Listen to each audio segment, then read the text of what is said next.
I just wanted to let you know really quick that I do have cucumber.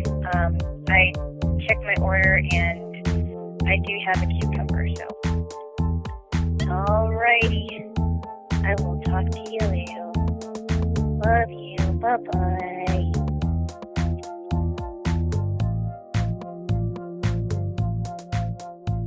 All right, babos. It's good to be with you, babes. Good to be with you too. How are you feeling now that you just got out of the shower? Oh, I feel great. Good. I feel nice and fresh and clean, and I just feel so good. Hold on, I'm just adjusting myself. We have had a lot of sleep since yesterday. So after we got done recording, you and I viewed 2 episodes of Deep Space Nine. Yes. Following that, you're playing with your box right now. No, I always love it when a woman does it's that. a basket. You've called it a box before. No, I said it. I said box because you said box, but it's actually a basket. It's not a box. It's just a. Well, I suppose it is kind of like a box, but I'm just kind of fixing things here. Go on, keep talking. Anyways, it's a box. It is a box. You just said. Okay, yes, I did. I was right. I like it when women play with their box. Oh my goodness! And it's just a container, you guys. Container. Put stuff in Oh my goodness. there all the time. Anyways, Jaylo. Yes. Around 2:15 yesterday, we agreed to take a nap. Yeah. I woke up briefly around 3:20 for like 5 minutes, fell back asleep, and woke up around 4:46. Well, I got up around 4:30, listened to some news, and then woke you up around 4:46. Oh my We slept goodness. really well. It was really I was so tired. The So tired. crazy thing is, we went to bed by 11 last night and didn't really get up until around 7. I mean, we got up. You woke me up this morning. I don't remember doing that, but you. Anyway. Here's what happened. The bed is shaking, and I'm not doing it because I know when I'm guilty of that. So I don't remember doing this, by the way. Oh, I'm just telling you what happened, babes. This is around 5 a.m. I figured that must mean that you're up. I feel around and I grab your hand. Then you turn over to me and say, "Why did you grab my hand? Are you awake now?"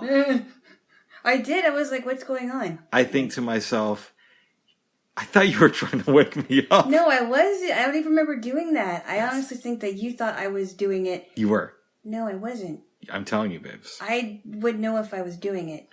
You're like, "Get up, okay, now go back to sleep. No, Get up, it's time to go to bed." That's not how it happened. Okay. I really don't remember doing that. I'm telling you, I felt it. I would have known that I was, and I know when I'm doing it. And I really, yeah. And you admitted to me that you move around anywhere you sleep, so. I do, but I don't shake in my sleep. Yes, you do. Do I really? I have. Yes, you have. Yes, you have. But I think I would know if it was you versus me. No, I really don't think it would. Well, in any event. It doesn't matter anyway, it's over. You said to me, "Well, I want to go back to sleep, okay?" I'm going to try. And immediately I was out. And I wasn't sure if I was going to be that way. And I wasn't. Yeah, got up around 7. I look over and you're like, "I never went back to sleep. I'm still awake." Yeah, I was just listening to music because I was like, well, I can't sleep. I'll listen to my Did you have any good music listening experiences while I was out? I did. I mean, I enjoyed everything that I had in there because that was my list. So you're only doing the likes list now? No, I mean, there's some stuff I listen to on occasion, but if I can't decide, I mean, there's a innumerable amount of music. We have an abundance of music in the world, and there's so many things that I could listen to, but sometimes I can't decide, and I'm like, well, I just listen to what I'm familiar with. I mean, there's nothing wrong with that. KCRW has a couple email newsletters that you can sign up for. And one is based around new music. So they'll send you a list of the top 5 best songs that are out that week. I haven't signed up for it, but I really am thinking about doing that. Well, maybe you should. Just because it gives me a pulse on what's going on out there. Yeah, maybe you should. Yes. And I was listening to some music while you were in the shower. It was great. I was also listening to music. What were you hearing? Just my stuff. Oh. Yeah. Are you ever afraid that you're going to become one of those ladies who's like just super into her own world and never expands outside of it? Of course not. Okay. No. Just because I don't do it the way you do, you know. We have our own ways of doing stuff. That's true, babes. Yours isn't always the correct way. But you didn't even know about the likes playlist. I did not know about that. I thought I've heard people who have Dot say add it to my library, but I wasn't even sure how that worked. If it goes to a library or whatever it is, but then you told me about the likes list. So I was like, okay, I'll use it. And now I just love it. That's great, babes. Yes, I do. Jaylo. Yes.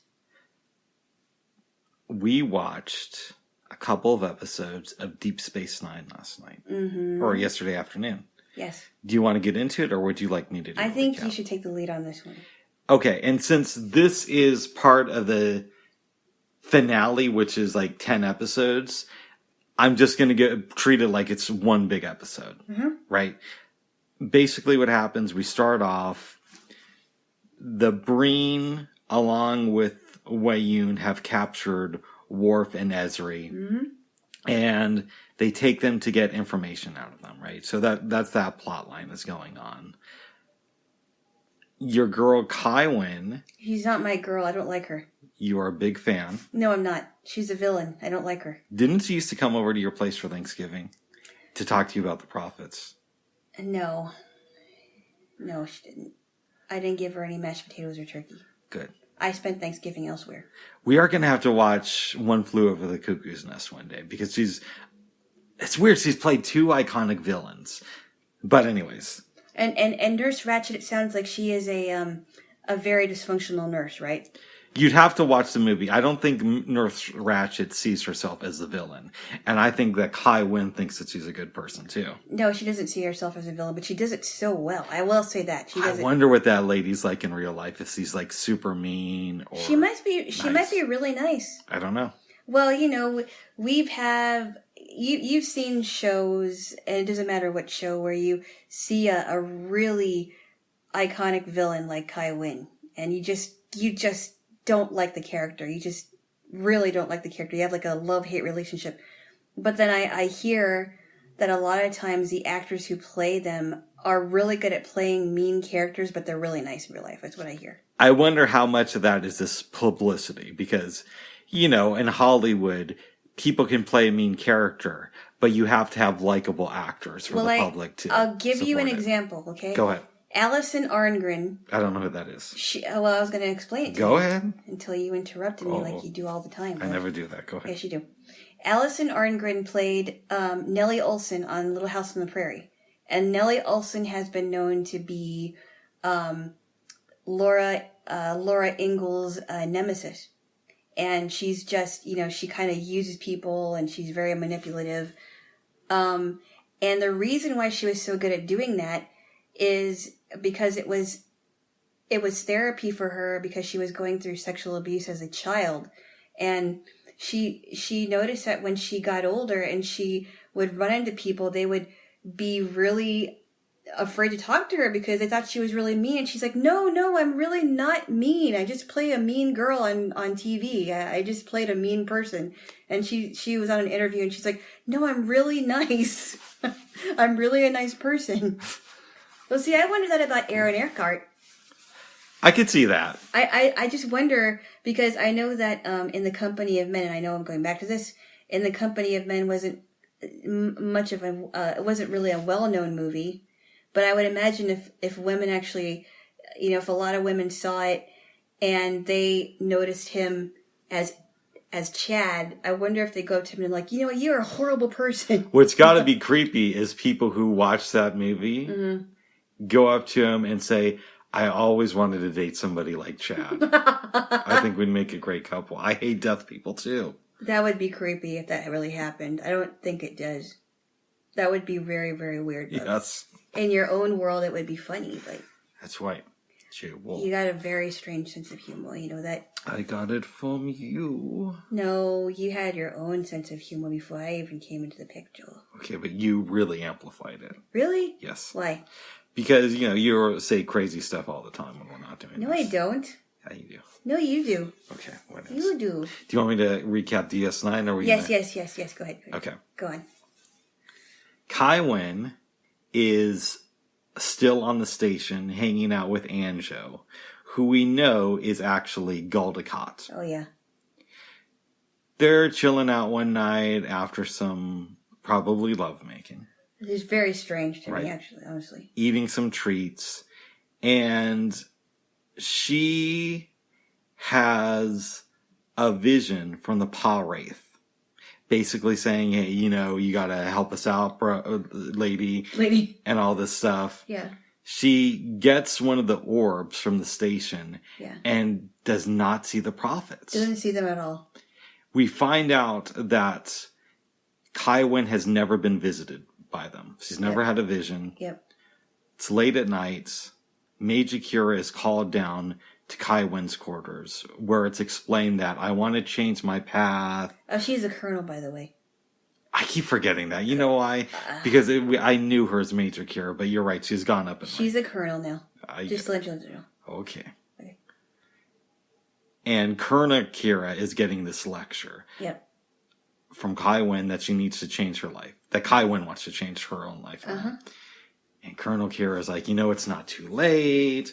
I'm so proud of you. This is really great news. And I think once you step down as Kai, you're going to be able to really focus on spiritual growth. Which I totally agreed with her, actually. Oh, of course. I did. I mean, I think she should have stepped down as Kai for a long time.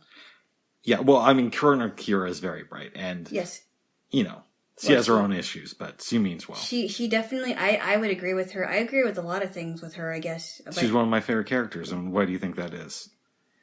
Because she's so in-depth. Yeah. But anyway, she tells her to step down. She hasn't taken me shit. All right, go on. All right.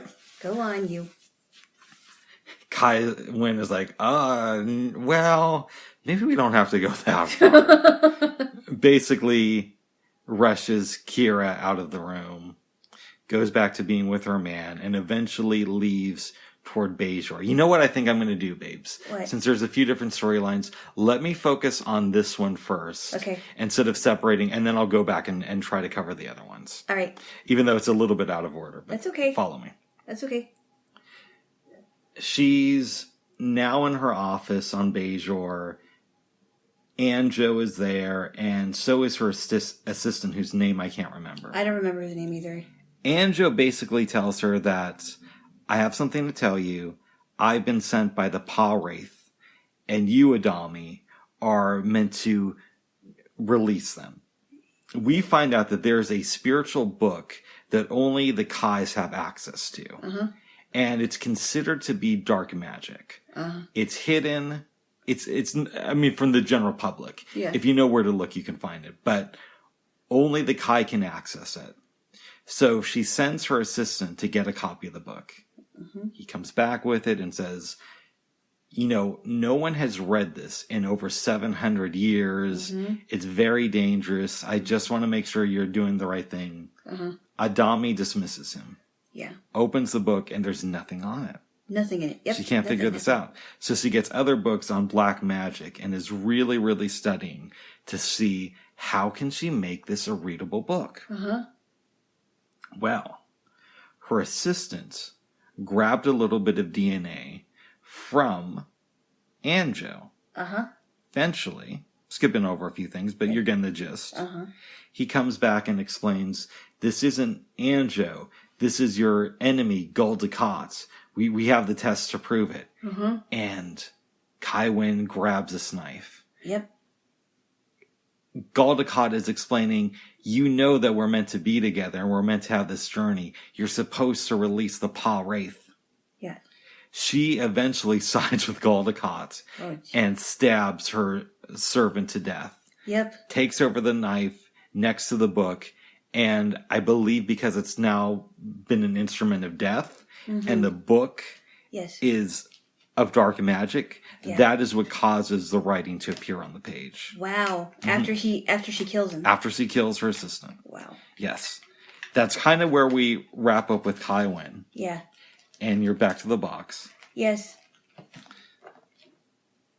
Very good. Yes. What do you... Oh, it's Melaleuca oil.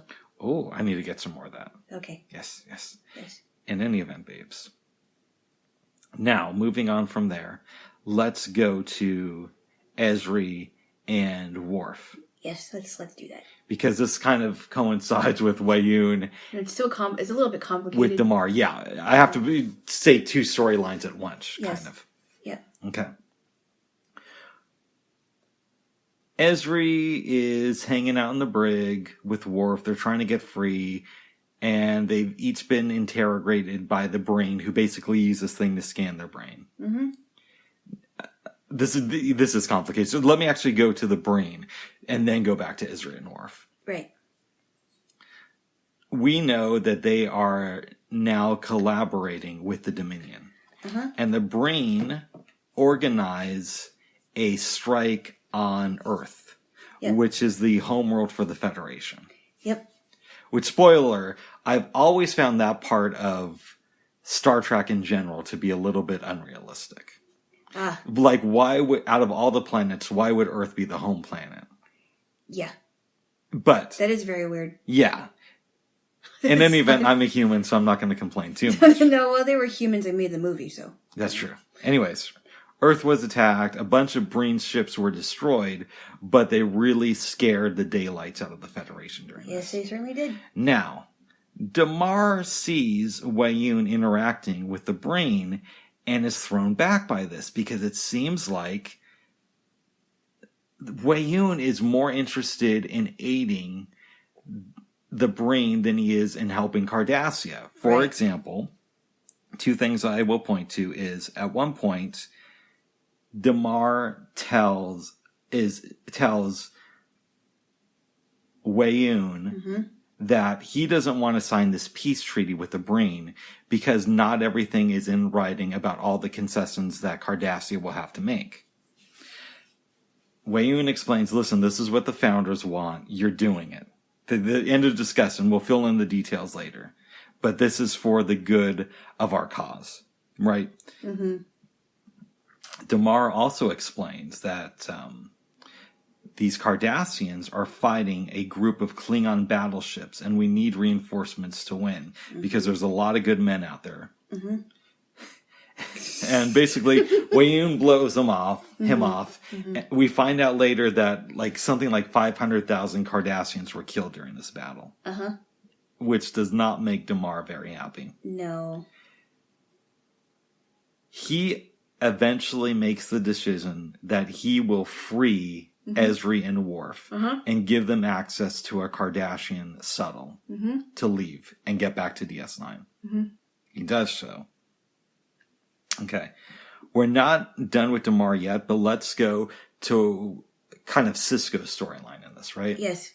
Because of the attack on Earth, he gets Cassidy Yates removed from active duty. So she's a freighter captain, but she's not going to be delivering anything.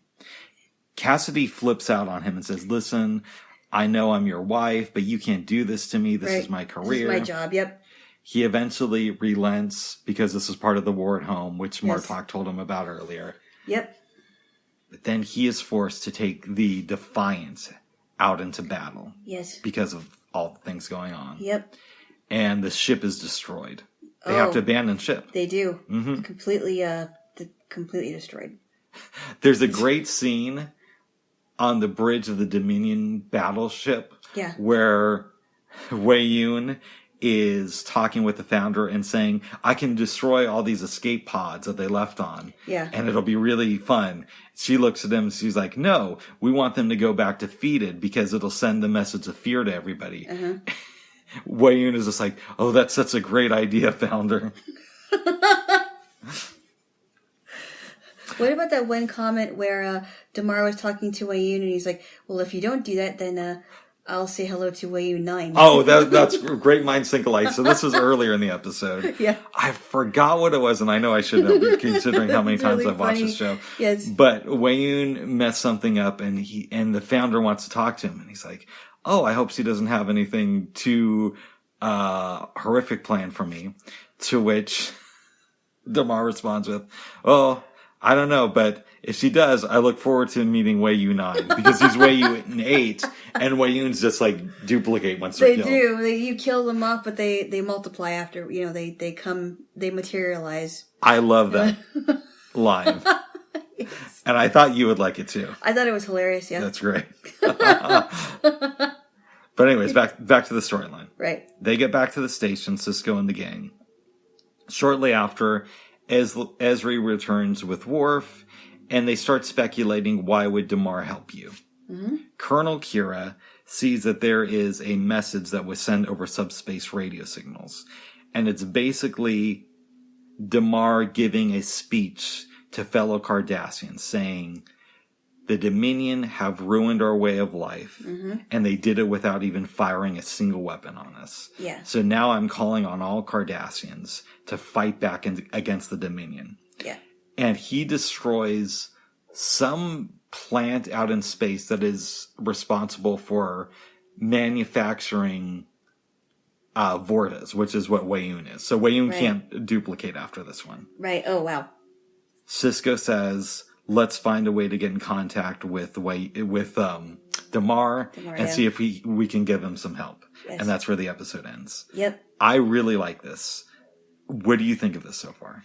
Where we're at in the finale? It is it's pretty intense. Complicated, intense, a whole mixture of stuff. What did you think of Damar before watching these two episodes? And how do you feel about him today? Well, I don't know. I mean, he actually made a good decision for once, with freeing Esri and Worf. But I still don't know what to think about this guy. Kind of like how I feel about Garrick, except I don't think Damar is charming. Does Damar have good reasons, or is this just an ego thing? I don't know. Because this is where I go back and forth. Part of it is his ego. Because he's no longer being treated like the genius of the Alpha Quadrant. Right. He's just some guy who's there while the Breen are doing the stuff that used to get him praise. He's no longer Ducat's partner. And he's no longer somebody who Wayun considers a good resource. Right? But at the same time, the Dominion left 500,000 Cardassians to die. So what can we learn about this Damar? Or do we need more time with him? I personally think I need more time with him because I really cannot pinpoint if I don't know if I like him or not. I don't know if he's friend or foe. Nice. Kind of like how Snape was in Harry Potter, except that was a different storyline, and it turns out Snape was much different. So, I don't know. Yeah. I don't know. I really don't. How do you feel about Cisco wanting to help Damar? I'm not sure. I don't know. It just seems very complicated to me, and I think because you are a Star Trek quote unquote expert, I really do not have any comment. Okay. I don't. Are you excited to keep watching? I am. It's getting pretty intense. Yes. It's so weird to say this. I believe I might have told you this in the past, but in case I haven't, I love Deep Space Nine. Yeah. I think the ending of the show is good. Yeah. But if we're going to be completely honest, my favorite Star Trek finale is still All Good Things from The Next Generation. Right. However, I think you'll like it. There are a few things here and there that I wish that they wouldn't have done. In the last episode? Yes. Okay. Or in the last few. Okay. But overall, I think it's really good. There's one thing that was just like so predictable. Oh. But it's coming up. I don't want to say too much. All right. Yes. All right. Yes. Okay. Now, we also discovered in this episode that Esri has the hots for Dr. Bashir. We kind of knew it already, but it comes more out into the open now. Yeah. How do you feel about that? I think it's interesting because, like, earlier in the episode, Worf was having a talk with Esri and trying to figure things out because there's a part of Esri that is Jadzia's memories. And so he sees some Jadzia in her, and that's why they had some kind of a physical thing going on for a little bit. Basically, they had sex. That's what I said. You said it in a different way. Keep going, babes. I know, but that's what I meant. Okay. Anyway, as I was saying, and so they were, Ezra's trying to figure this out, and Worf's trying to figure it out, and I think did Dax have did Jadzia have a little bit of a thing for Julian too, at one time? It was a little bit of a thing, because if you remember, in an earlier episode, Esri's talking with Julian, and she basically says, if I didn't go for Worf, I would have gone for you. Okay. Meaning Jadzia, Dax. Right. Right. Yeah. I think it's interesting. I'm interested to find out what happens with Esri and Julian. But I don't know if Julian was going to go for Esri. We'll have to keep watching, babes. I honestly think that Jadzia's character, because Esri didn't have a lot of training at all. No, she didn't have training at all. To become a symbiont host. To become a symbiont host. Their personalities are just so different. And I don't know that Julian would go for Esri. I really don't. But Esri would definitely go for Julian, I think. I believe. This might be interesting. What? I can only ask questions because I know the answer. Yeah. But since you don't know how the show ends, maybe let's try to make some predictions. Okay. So you've made that one about Esri and Julian. Mm-hmm.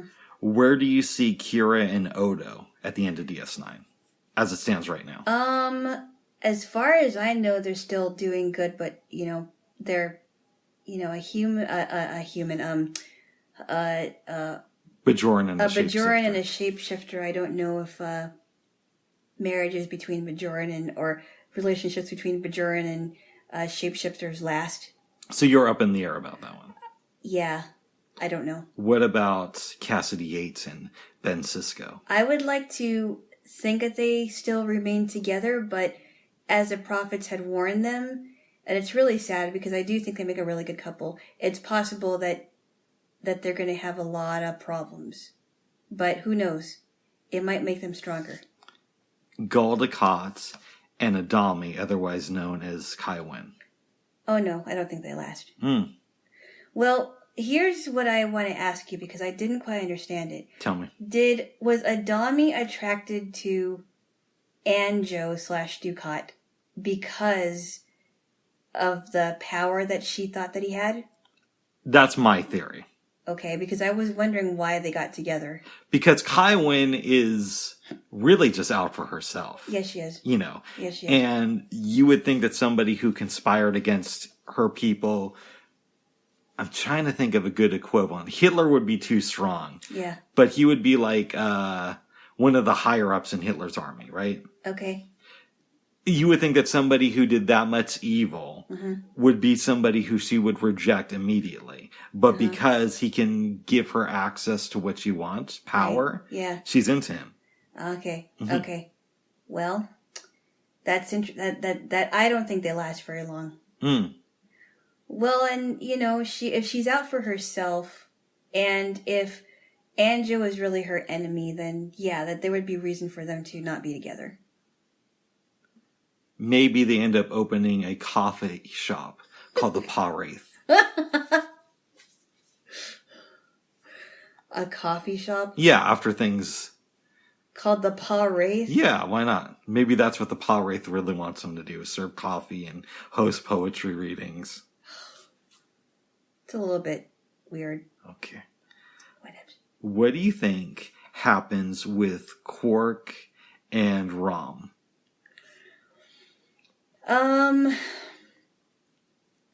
Quark and Rom? Maybe Quark decides to sell his business.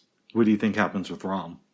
I think maybe Rom and Quark decide to have their own business together. So you think that Quark would make Rom an equal partner in a future business endeavor? Possibly, or maybe Rom makes his own business. Mm. Maybe Rom decides to that he wants to start his own business, and Quark is still working in the in his bar, or he sells it and does something else. Is the station still around by the end of the last episode? Possibly, or maybe not. Maybe they have to go to Gorillaz 3. Oh, I don't know. I don't know. what happens with O'Brien? O'Brien. That's a good question. I would imagine he just goes back. He just goes back to. He just goes back to family life. What about this incarnation of Wayun? I think maybe somebody kills him and he no longer is able to duplicate. I don't know. Nice. I don't like Wayne. I think he's very sniveling. He's like a slimy politician. Oh yes, I would agree. Oh yeah. Yes, yes. And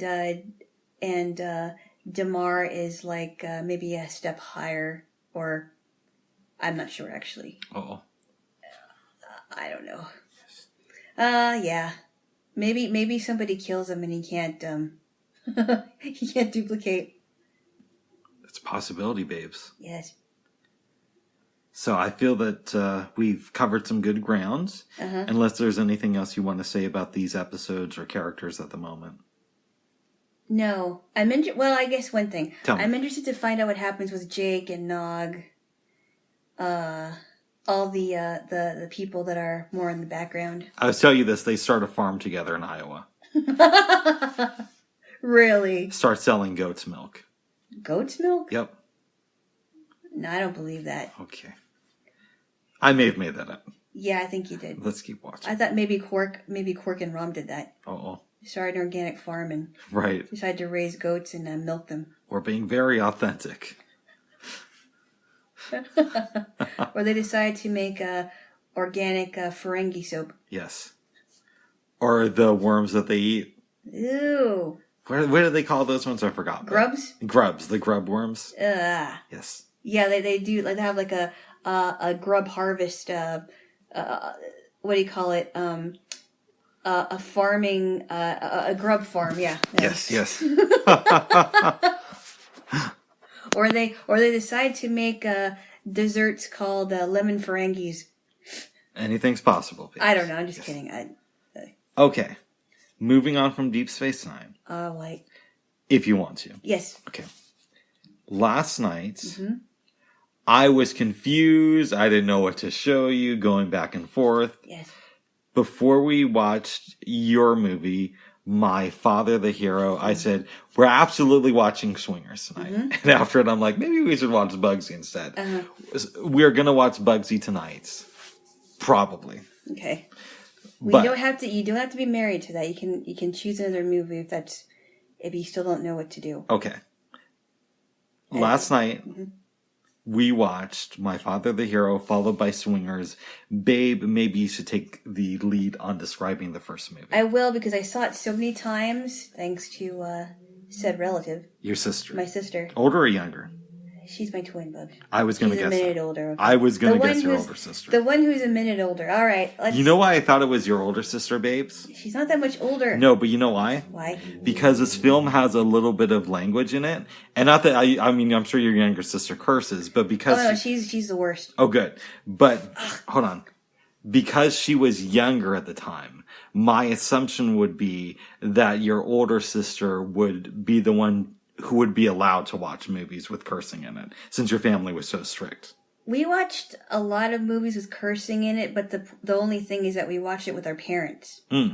This one doesn't have a lot of it. It has some of it, though. It had some, but it is PG. It's not like, we did watch it with our parents, but we watched it, by this time we were like, 15 and 13-ish, We were old enough to watch stuff like that. I mean, it wasn't like it was a hard R. It's not Clerks. No. Which you have not seen. No. Okay, can I Okay. go on? Babes, please? don't distract me anymore. Come on. You were the Babes, come on. Enough distractions. You were the Let's get to it, okay? Oh, okay. Whatevs. Okay. First of all, let me adjust myself. Oh, yeah, well. Oh, goodness. I love all the blankets on this bed. Keep going, babes. So this starts off in New York. Gerard Depardieu plays a man named Andre. He is taking a taxi to see his daughter, Nicole / Nikki, who's played by a young Katherine Heigl. He gets to the house. He sees his ex-wife, who's played by Lauren Hutton, who is a model / actress. Also in the movie Once Bitten with Jim Carrey. Right. Which I've never seen, that I don't remember. So she says, look, Andre, there's something you should know about Nikki. It's been a while since you saw her, and she's very different. And you see this girl, she's 14 years old, seems very much spoiled and entitled. The mom, the father is, let's start with Andre first. Andre is excited to see her. He starts to speak French to her. She's like, I don't speak French anymore. She also, starts calling him by his first name, Andre, which I think is really weird. And I would imagine that you think that way too. I do, and that's one of the reasons I came to the conclusion that it was your older sister who showed you this movie. Okay. I don't think that's a good enough reason. But anyway, I said it was one of the reasons. One of the reasons. I don't know if that's a good enough reason. But anyway, so he's trying to get used to this. Her mom is trying to give her this jacket, and they get into a little argument, and she starts to sass her mom, and the mom's like, oh, you see what I have to live with? You see how she talks to me? And so she runs outside with her father, the dog follows them, and then all of a sudden her mother comes out and says, oh, you didn't kiss me goodbye. And she's like, oh, mommy, I'm so sorry. And he's like, wow, she calls her mommy. This is very interesting. And, her attitude just completely changes. And, Andre, ends up taking the jacket. They go to the airport. I guess it's implied that the dog follows them, right? The dog jumped into the cab. Mm-hmm. They had to stop it about a half a block away so the mom could come over and get grab the dog. The little creature. The little dog, yeah. The hellion. Not a hellion, it's a dog. All right, what else? Keep going. Oh my goodness. All right. Okay. You just tapped me on the head. I did. Keep going, please. Okay. So they get on a plane. She gets mad at him, and I can't remember why. I think maybe she was thinking that his girlfriend was going to come with them. But I think it was something over a drink, right? I don't. Oh no! Because he asked her if she wanted a Shirley Temple, or he was trying to order it for her. He brought her over a Shirley Temple, and she's like, no. No, let me get you a Coke instead. But she got upset with him. I can't remember what happened. And then she told him, I'm not going with you on this vacation. He's like, no, I've been planning this trip for a year. This is gonna be the best vacation ever. And you're gonna have a good time whether you like it or not.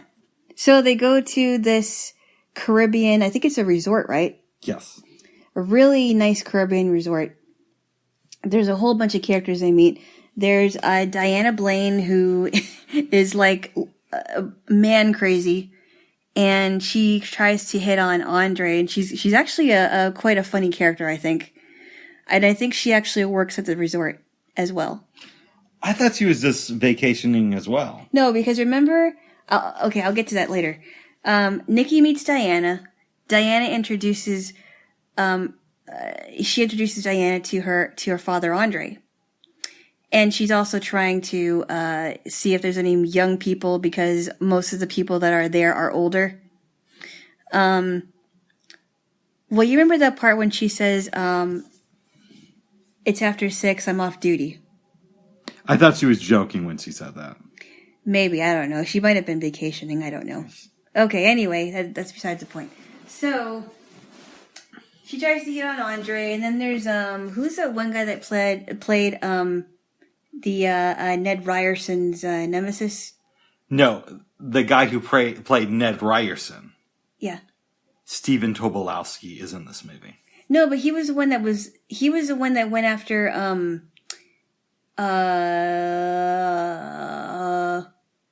who is the guy that was in Groundhog Day? The Bill one that Murray. played Bill Murray. He went after Bill Murray. He was like, Ned? No. You're getting this wrong, babes. What? God, this shows how much I've watched. Bill Murray was Ned, Bubs. No, he wasn't. He was Phil Connors. Oh, okay. Remember? And he comes up to him and he's like, Phil, I thought I remember you. It's me, Ned the head. Ned Ryerson, come on, buddy. I dated your sister until you told me not to. And he's like, Ned? And he's like, ding. And Bill Murray's like, ding. Oh, all right. Well, I sell insurance now. Oh, okay. And then there was that great time where one of the days where Bill Murray's walking by and Ned comes up and he's like, Phil? And Bill Murray turns up to him and he's like, Ned? And he punches him out and keeps walking. It happens again. That was a funny movie. I enjoyed that. Anyway. Stephen Tobolowski played Ned Ryerson in Groundhog's Day. And he is also in this movie as one of the tourists. Yeah, he's kind of weird. He's with his, he plays a guy named Mike and his wife, Stella. And, so, you know, they become, friends with Andre. And, I don't want to get too far into it because I want people to watch it. But, Nikki, meets this young guy named Ben. He's about 17 years old. She completely lies about her age. The only people who really know her age is, Andre and Diana. She tells him first that she's 18 because she walks to the beach. And, he's like, well, you have to be careful because, high tide is coming and you know, it's gonna come after 6. And if it does, you're gonna be, stuck in here. And, and then, I'm trying to think, she goes back to their place where they're staying at, their villa, and she's trying to figure out ways to impress this guy.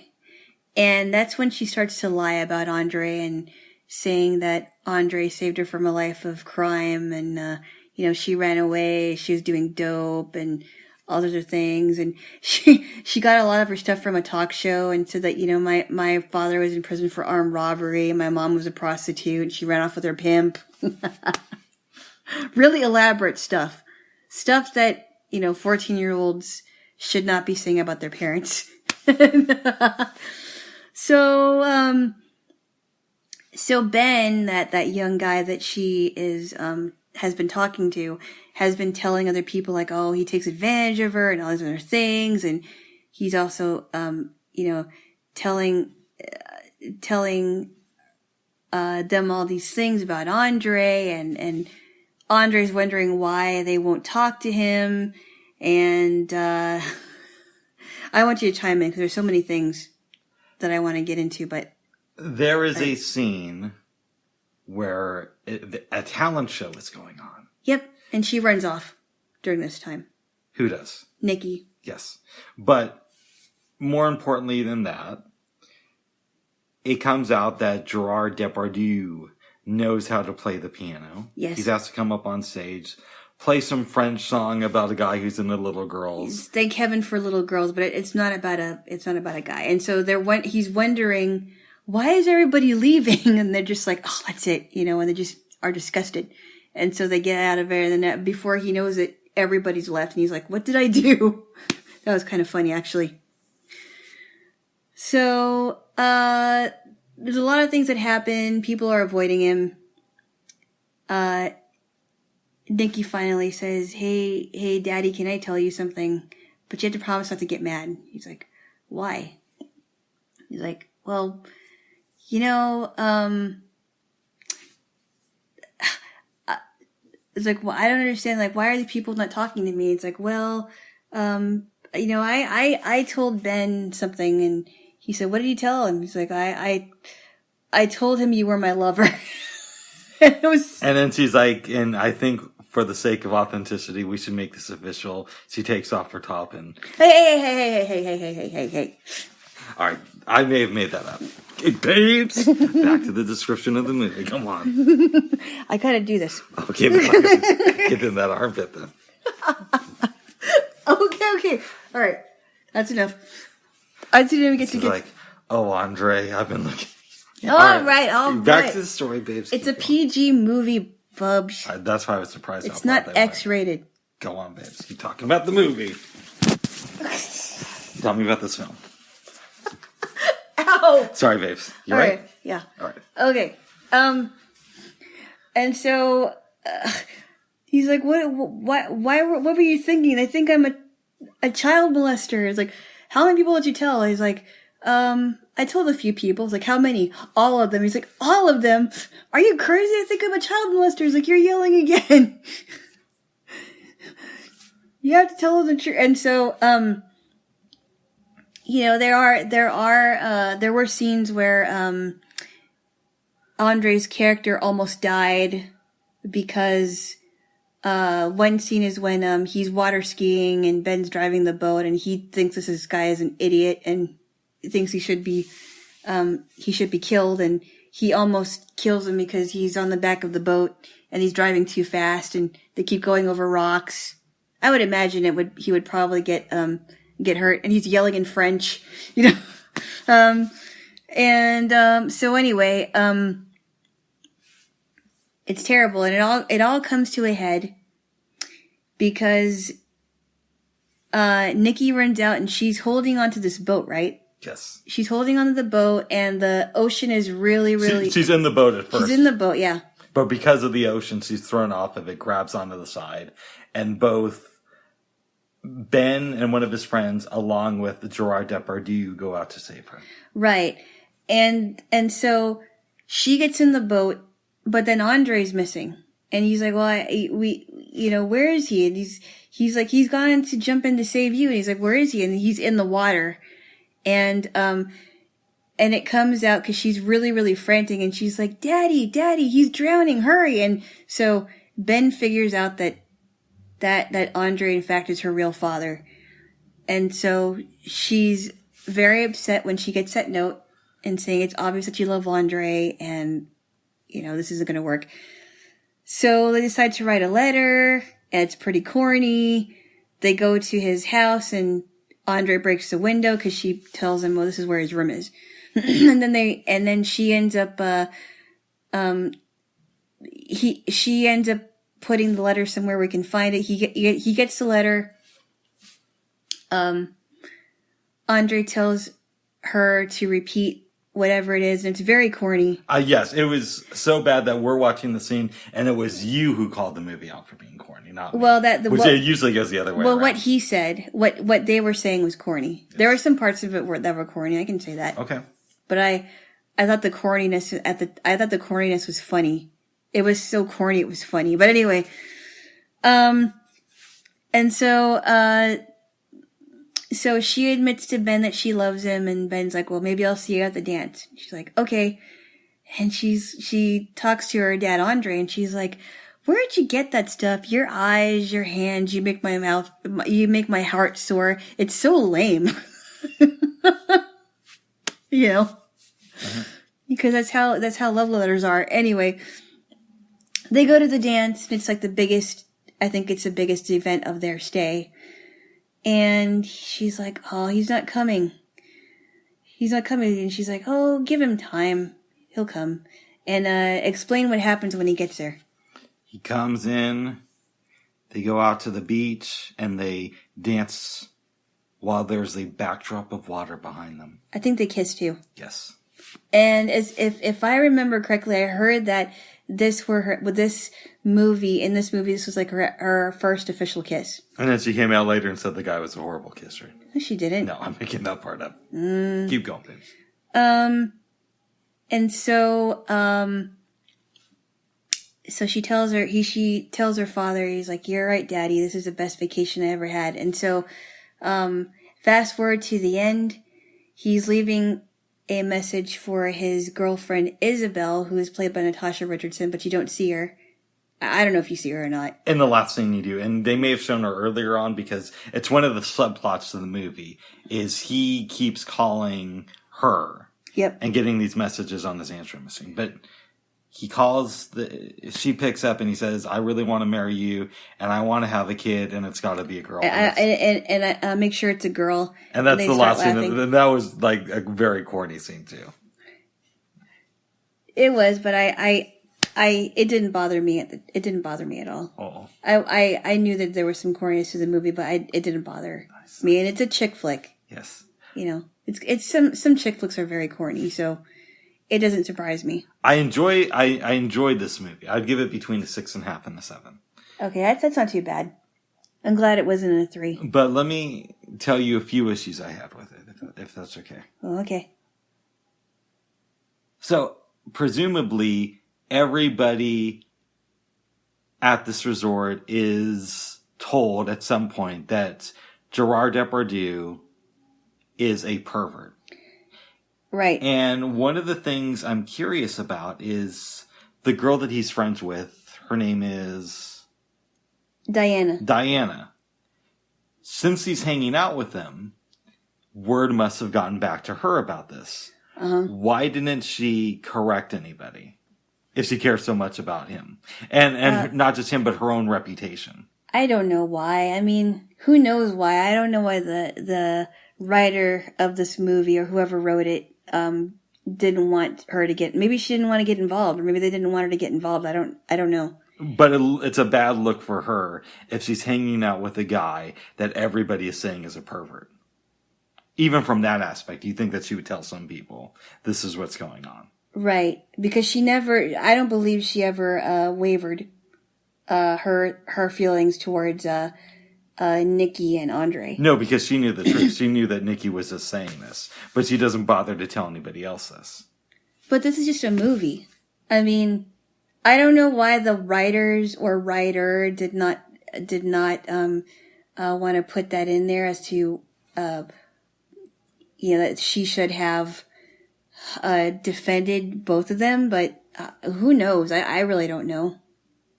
My other complaint is that, I mean, she's good in the movie, but I think it's because Katherine Heigl is so unlikable in this movie. And you think as a parent, he's not even allowed to sleep in a bed that's next to her because of the way the room is designed. He has to sleep on this couch. Yeah. That's in another part of the suite that they have. Oh, I didn't know there was a bed next to hers. Yeah, there's like these 2 twin beds. Yeah. She doesn't even want him sleeping in the one that's next to her bed. Yeah. So she makes him sleep on the couch. Yeah. She puts him through all this stuff. There's no point to where he really sits her down and says, "Enough is enough. I got to discipline you." Well, it's possible that he does, but they just don't put it in there. Maybe it's just left for interpretation because he tries to do that. He tries to do that towards, when they're leaving because, she was really sassy to her mother and she's like, "Oh, don't talk to your mother that way." And she's like, "You see how she talks to me." And it sounds like the mom was probably at the end of her rope because she was trying to be a disciplinarian for the last 5 years, I would imagine.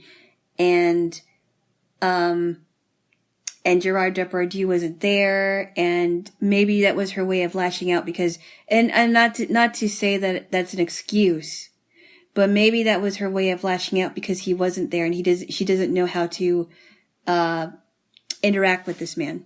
But he should have been more tough on her. I do agree with you on that one. Okay, that's fair. I do. That's fair. But for some reason they didn't put it in there.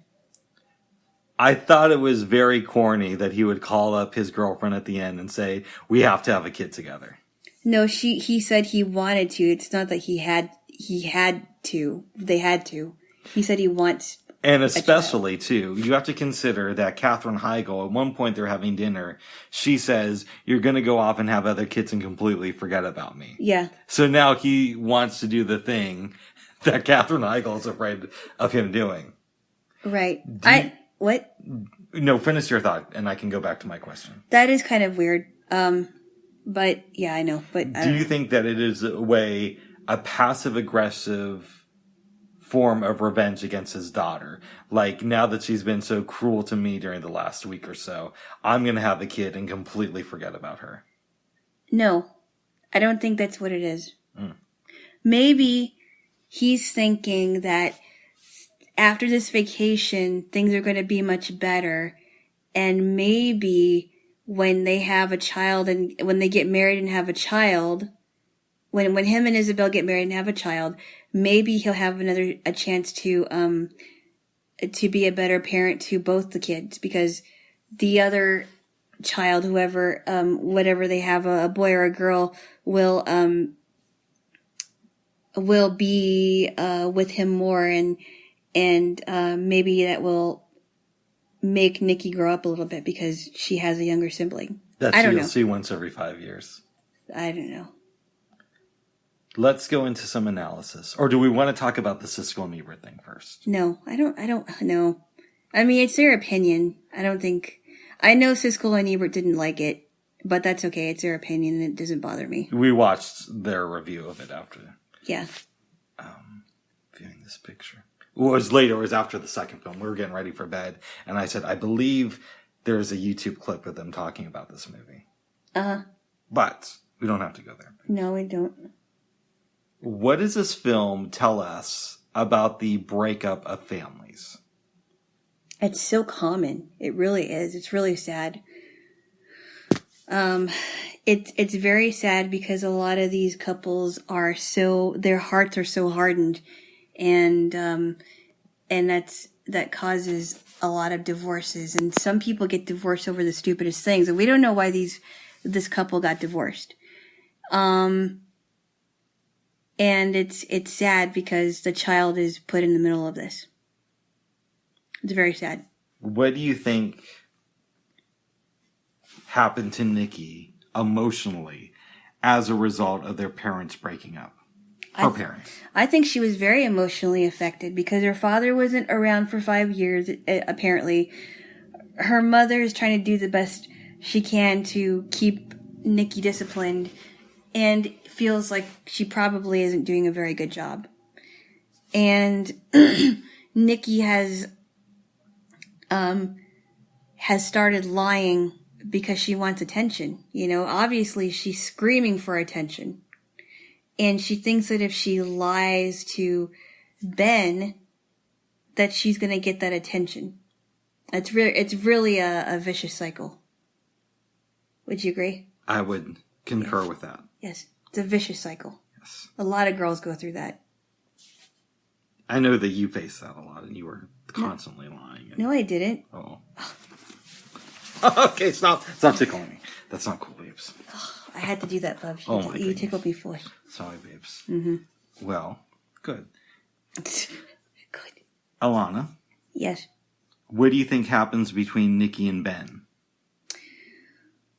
It's hard to say because we don't know where Ben lives. We only know that Ben wanted to help her get out of Andre's life, her father's life.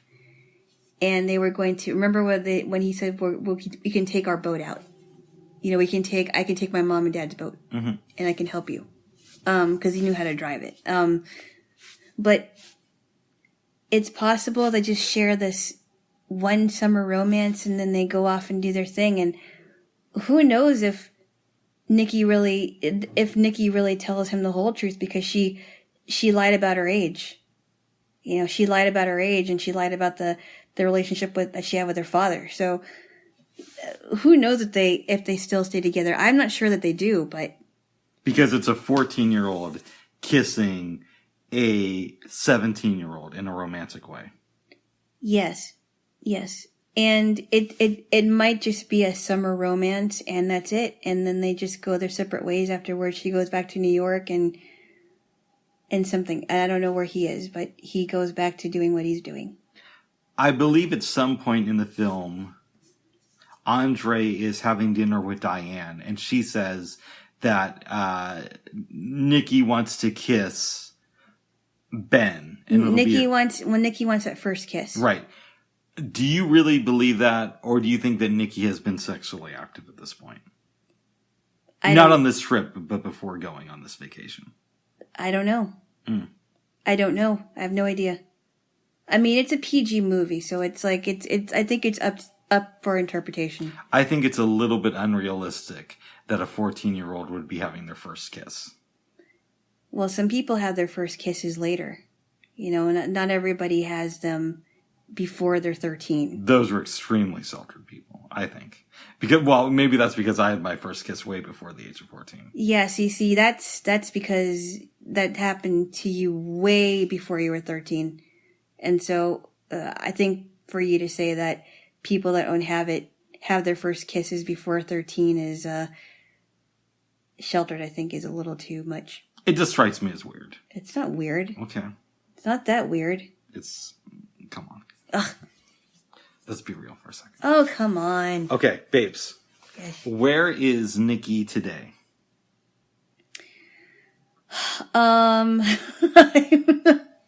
That is a good question. I do not know. Maybe she is getting therapy. Maybe she has has her own talk show and she talks to young girls that have a hard time telling the truth. Or maybe she counsels teenagers that have gone through their parents' divorce. Have they ever made a sequel to this film? No. Thank goodness. I don't think they need a sequel to it. I want to know from you. Did you first encounter this movie on home video, or was it? Yes. Okay. Yes, I did. Nice. Yeah. Nice, babes. Yes. Is there anything else you want to talk about in relation to this picture? No, I think that's it. Okay. But I gave it a higher score. I gave it a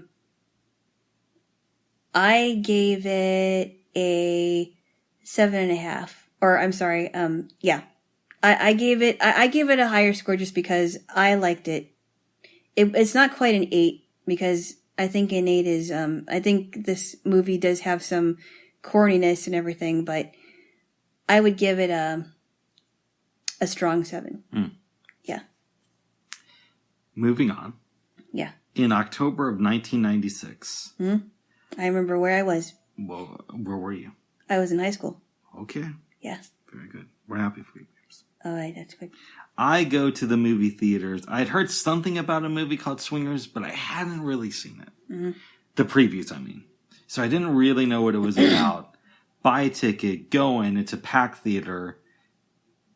Portland had a really good independent film scene back in the day. Mm-hmm. Like, you know how they would always say, coming to New York and LA and then select cities? Mm-hmm, yeah. 9 times out of 10, we were one of those cities that was selected. Really? Yes. Wow. We got a lot of good independent films playing here in the 90s, and it seemed like that was because people would actually support them by going out. Yeah. I say that because the movie theater was pretty much packed, and in this film's entire theatrical run, it made less than $5 million. Wow, really? According to Wikipedia. Oh, wow. Yes. That's interesting. So I watched the movie Swingers. That's a little bit of my history with the movie. I saw it, I think, 2 or 3 times in the theater, watched it a few times on basic cable, and rented it, of course. And so, yes. Okay. It's an interesting movie. Yeah, it is. Starts off, there's a man named Mike. Yes. And he was in a 6-year relationship with this girl, Michelle. It's a long time. They broke up when he moved from New York to LA to take comedy and acting more seriously. He has a group of friends who are there to help him and, you know, see him through his days. Mm-hmm. He's starts off early in the movie. He's just kind of like going around town, doing his thing. Comes home, gets a call from his friend whose name starts with a T. Trent, played by a young Vince Vaughn. Trent says, "We got to go out tonight. I want to take you to Vegas." This comes out after they're speaking for a little while. Dress up. We're going to have a fun night on the town. Yeah. Fast forward, Mike is in the car with Trent. Mike has a nice suit on because they're going to Vegas. Trent just has a wife beater. So he doesn't look very nice. Yes. Just Mike does. Exactly. Okay. But Mike convinces him to put on the suit before they get to the gambling spot, which ends up being a place that is inhabited by 60 plus people. 60-year-olds who are older than 60. And they're like the only young people, well, with a few. I should have phrased that better. But basically, people who almost got on the Golden Girls. Very funny. Thank Very you. funny. Yeah. They go in. Mike believes that they have to act like high rollers. Mm-hmm. They end up at this blackjack table where there is one guy with these two girls who look fairly attractive. Mm-hmm. We find out that it's $100 minimum to get into the bets. Wow. Mike loses $200 immediately, and they're reduced to going to another blackjack table. Yeah, and is it the one part where they put down 20 and one puts down 20 and the other puts down whatever it was? Something like that. Yeah. Anyways, Mike is upset because of all the money he lost, but Trent goes up to a waitress who he bumped into earlier in the movie. Yes. Tells her, they want drinks, they're going to wait. She eventually comes back and he says, I want to meet you at this club at 6:01 with you and some friends right after you and one of your close friends right after we get done with work. Mm-hmm. Mike and Trent end up at the club.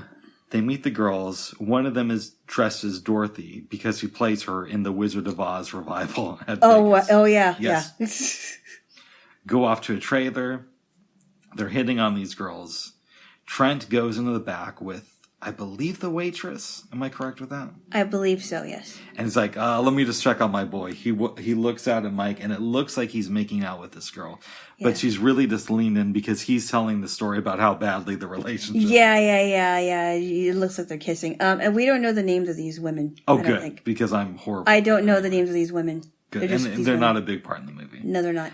At one point, Mike is like, do you mind if I use a phone? I have a calling card, which is how old this movie is. And the two girls are talking.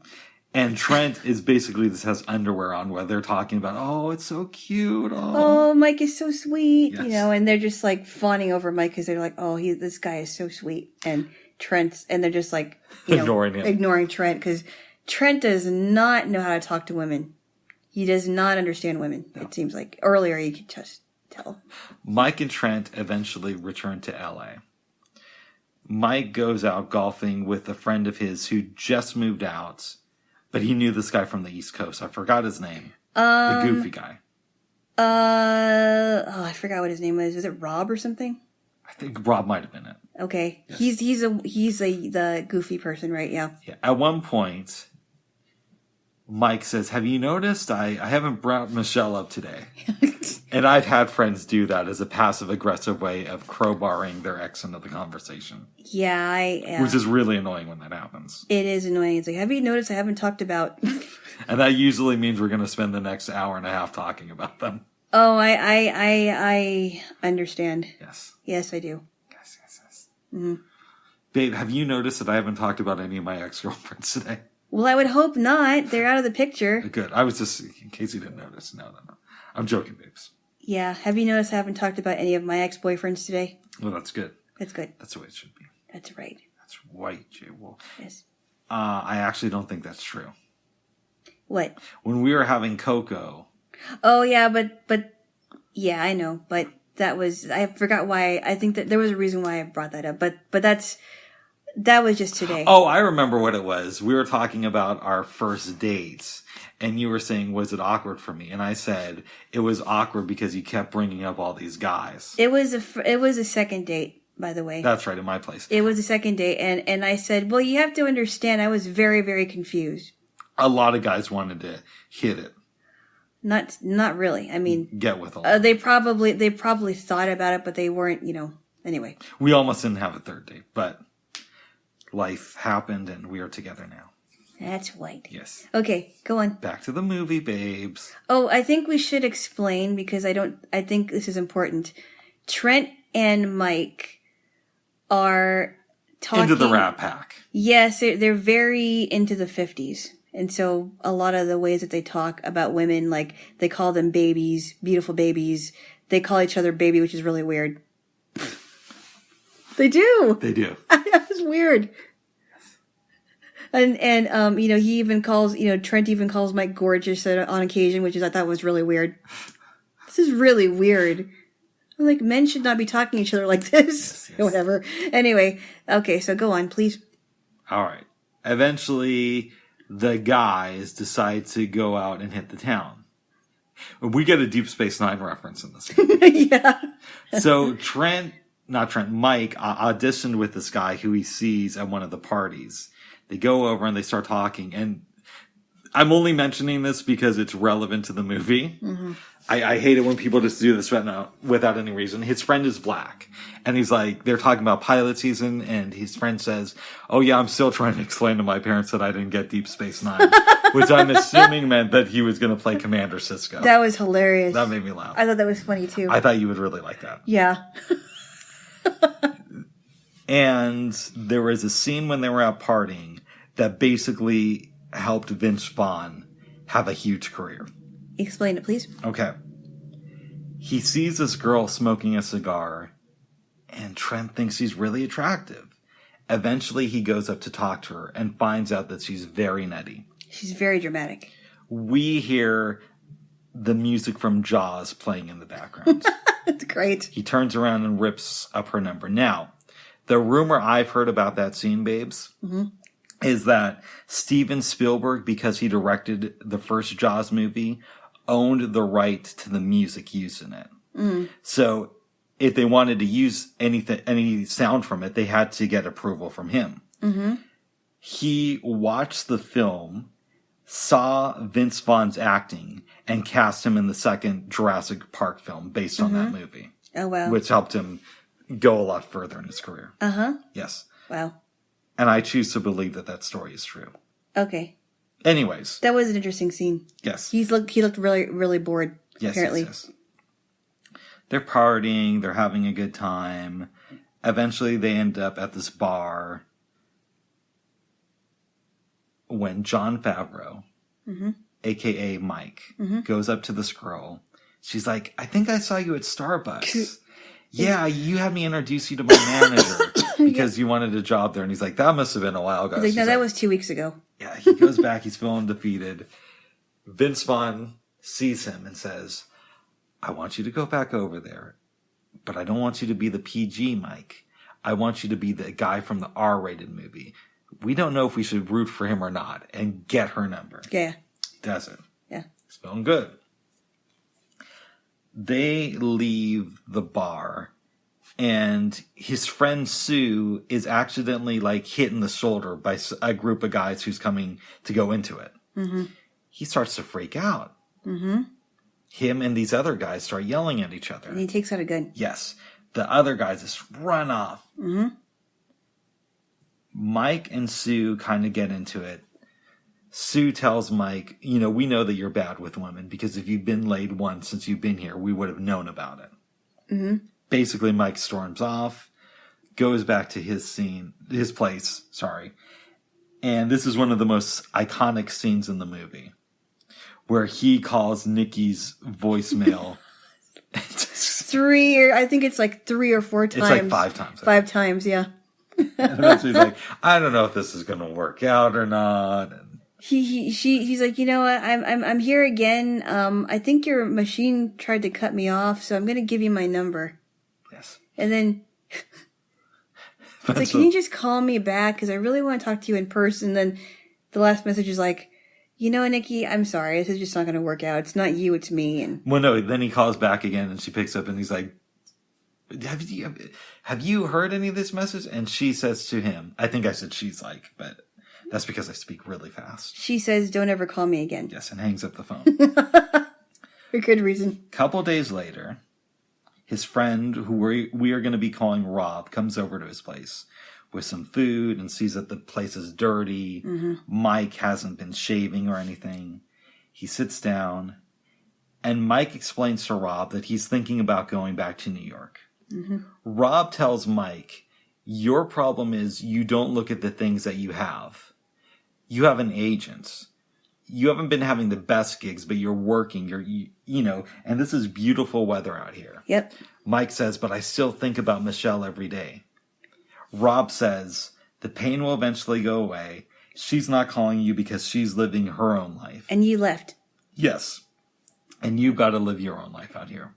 And what I thought would really, really stuck with me is when he says, one day you wake up and it hurts, and then it hurts a little less, and then the next day or the day after that, what did he say? At some point, you'll wake up one day, yeah, and it won't hurt at all, and you begin to miss the pain because you've lived with it for so long. Yep.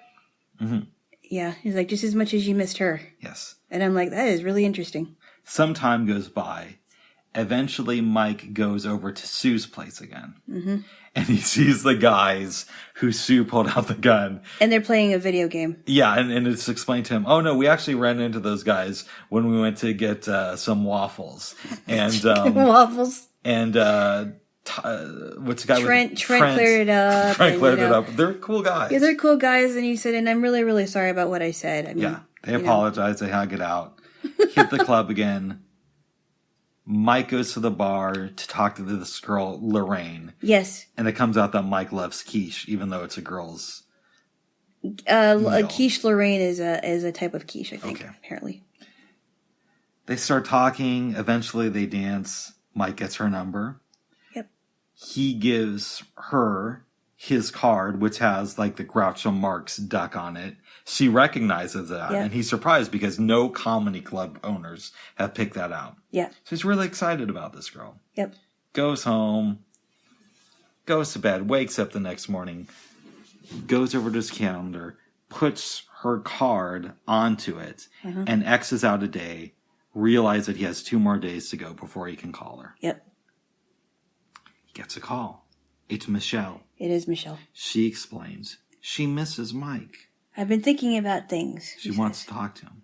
Okay. Gets another phone call. It's Lorraine. She says, my friends have said that I shouldn't call you so soon, but I really wanted to talk to you. He says, hold on. Okay. Goes back to Michelle, says he has to go. She's like, I'm going to be out of town for 2 weeks. I heard that you're moving back. It's like, actually, no, I'm not moving back anymore. Yeah. But I'll call you back when you come back into town. In a week. In a week, yeah. Yeah. And then she's like, I love you. Completely goes over to Lorraine. I thought that was really funny. Yes. They agree to get together. At least that's what it sounds like. Yeah.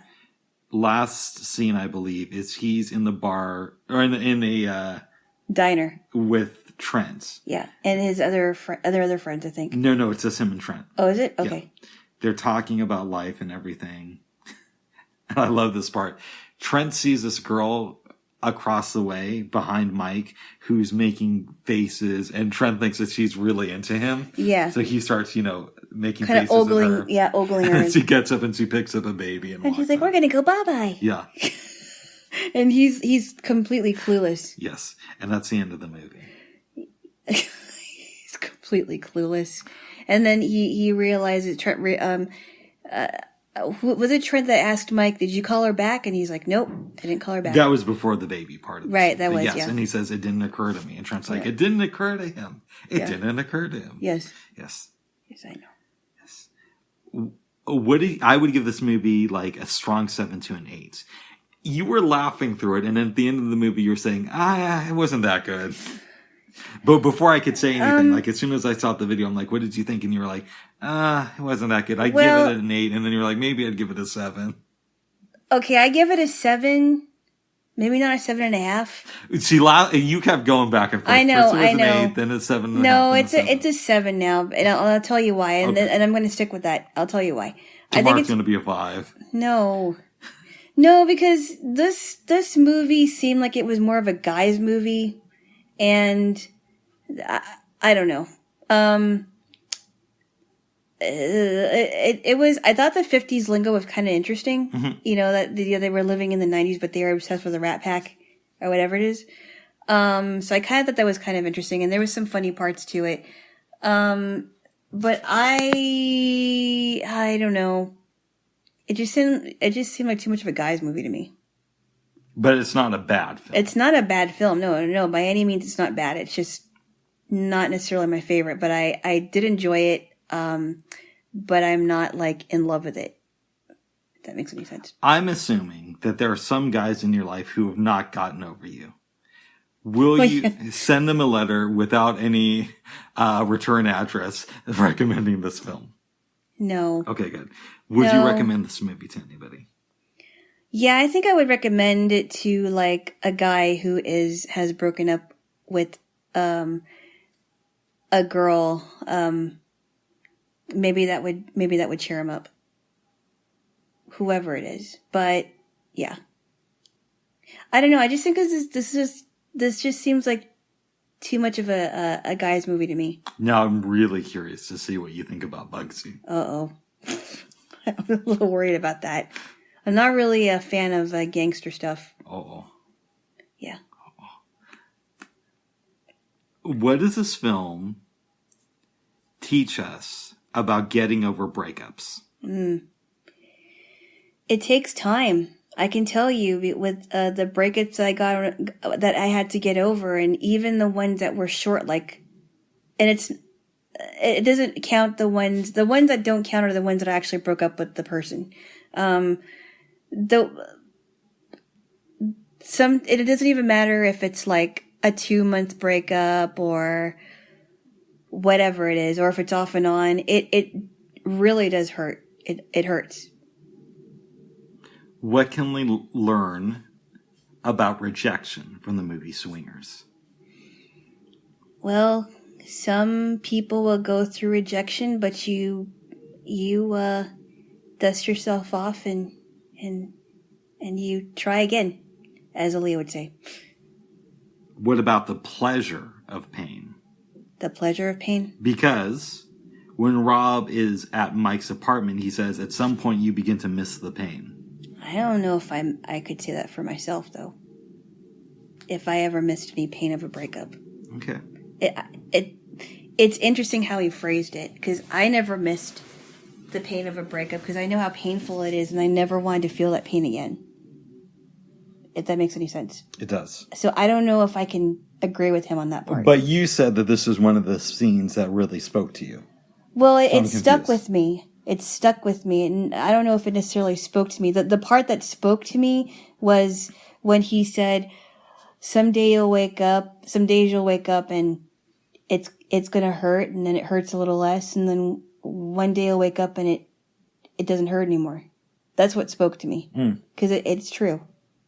It just takes time. There is a day that you will, you'll feel the most pain, and it'll be there for a while, and then one day you'll wake up and it's like, I don't care anymore. I'm over it. I'm done. And that's happened to me. Well, good. No. I smacked you on the butt. No, on my thigh. Oh, okay, good. Uh-oh. So, there. Ouch. There you go. Babes. What? In fairness, I meant to hit your butt. Well, you didn't. Oh. Which is good. Sorry. It's so weird. We've talked about this in private. I don't know if we discussed it here. It's socially acceptable to smack a woman on her ass, but you can't smack her in the face, which by the way, I'm completely against smacking a woman on the face. No. But it is so weird that there are some areas where it's just like, yeah, you smacked her on the ass. You know what I mean? So like... Do we have to talk about this now? Oh, you don't want to go here? It's a little too private. Okay. Yeah. By the way, I know I just said this. I'm completely against smacking a woman on the face. Would you agree with that? Yes, that I'm against that. Yes, I would not, and in turn, I would never smack a man in the face unless I really had to. But yes. I would not do that to you. But I would smack that ass. Apparently not right now, though. All right, babes. There. Ouch. There. That was my leg, babes. I know. No, stop it. You could be arrested for that, okay? Oh, come on, it didn't hurt you. Did it? No, it didn't hurt me. It didn't. You said ouch. I was having fun with you, babes. I'm sorry. Well, you should give me a kiss. Did I hurt you? You hurt me enough to deserve that. So much that I deserve a kiss. I shall we. Okay, good. I shall we. What do you think happens with Mike and Lorraine? I think it's a fresh start for them because Lorraine said that she was getting over a relationship. as well. 4 months into the breakup. Right. So it sounds like they are in the same boat. I'm so sorry. Did I hurt you? No, I was actually just moving. No, I'm really sorry. No, you didn't hurt me, babes. Okay. Yeah, so they're in the same boat here. Yeah. And it sounds like they're going through this together, and I think it's a fresh start for both of them. And I don't believe that they wanted to get into a rebound relationship. Maybe they were both afraid to get into. I don't know how Lorraine felt about it, but it sounded like Mike wasn't ready to move on. But maybe Lorraine was helping him move on because him and her were going through pretty much the same thing, and maybe they decided, okay, we're just going to go through it together. Are they a couple now or no? I believe so. Really? Yeah, or maybe they're not a couple just yet, but they're getting to know each other. No, I'm talking about in 2021. Maybe. I don't know. Okay. It's hard to say. I mean, this came out in 1996. A long time ago, in 1996, yeah. I don't think that they're together, but I believe there's a chance that maybe they were in a relationship and it ended well. With everybody on good terms. So you think that they were together for a brief time? Maybe like a year or two. And then it just ended, but nobody hates each other. But it wasn't 2 years plus? I mean, it could have been. Mm-hmm. But you think that they could still be a couple? It's possible, but who knows? I mean, maybe they decided to try it and they were only together for a year or even 2 years. And then they decided, okay, this isn't going to work. Does Mike ever make it as a comedian or actor? I would imagine eventually he does. Mm.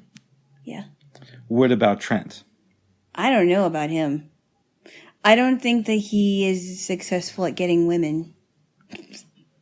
But I think maybe he does make it. Oh. Whatever he does. I can't remember what he does. What does he do? He's an actor.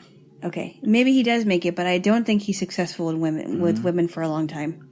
Nice. He obviously doesn't understand when a woman is talking to her baby. Oh. Is there anything else you want to say about this movie? The music was great. I really liked the music. I really enjoyed it. Thank you. Thank you. Why? Because I selected this movie for us to watch. Okay. Okay. Okay. Okay. Okay. Okay, Jaylo. Yeah. Yes. Mm-hmm. I'm glad I got to show it to you. Mm-hmm. I'm interested to see what you think of the movie I select for tonight. I'm still going back and forth, but I'm leaning towards Bugsy. You don't have to show it to me. I mean, you can wait on that. It doesn't have to be tonight. Part of me also wants to save it in case we do a biopic weekend. Maybe you should. But I don't know. We'll see where think about the it. day Think goes. about it. I'm not, I'm okay with you not showing it to me tonight. I can watch something else with you, and then Another film I thought about is Chasing Amy, because we've discussed it so much, and you haven't seen it from beginning to end. Yeah, but I also thought that your explanation of soap dish was kind of interesting too. Yes, we'll see what happens, babes. All right. Yes, babes. All right. Jaylo, Yes. did you have any dreams last night? Yes, it was very weird. Tell me. So the weirdest dreams that I have are when I'm listening to something, and I don't know why that is, but it has nothing to do with what I was listening to. I had a dream that I went to this restaurant and I was with a bunch of people, and it was this woman's birthday party. I couldn't tell you what her name was or how old she was. And her dad was like, I want to sing happy birthday to my daughter, but I want to choose someone to sing it with, but the person has to stuff their mouth full of food. And he chose me. And he said, hey, I want to sing happy birthday with you, but you have to make sure that you stuff your mouth with macaroni and cheese. And I just happened to have it in front of me. And I'm like, okay, sure, that's weird, but I'll do it. So I stuffed my mouth, and before I could sing, he starts singing to her. And I'm like, I can't believe you did that. I was ready to do that, and now I have to eat all this food. I woke up. It was very weird. I had a very bizarre dream too. I went over to this apartment, and there were at least 5 other people there who were spending the night. So I get ready for bed, and we hear this couple yelling at each other out in the hall. You said there was 2 women. Yeah, but that could still be couple, babes. Okay. Well, okay. I get up to go to the kitchen, get something to drink, come back, and people have switched their positions on the couch, on the floor, so I got to find a new place to rest. Getting ready, and then I woke up. Getting ready to find a new spot. What you couldn't find the bedroom? I don't know why nobody was going into the bedroom. That's really funny. Yeah. Was it a big apartment or was it like a small? It was an all right size Portland apartment. Wow. Yeah. Like around this size? Yeah, something like that. Wow. And there was like 5 people over there? Maybe more, but that's wow. 5 to like 10 people, something like that. Whoa, in that one apartment. Okay. Yes. Okay. In the living room. Wow. Yes. Interesting. But that was my dream. That's odd. Isn't it interesting how we have those vivid dreams like that? Yeah. Jaylo. Yes. Is there anything else you want to talk about? No. I do not. Okay, so maybe we should wrap this up. Yes, we should. Can I get a kiss? Okay.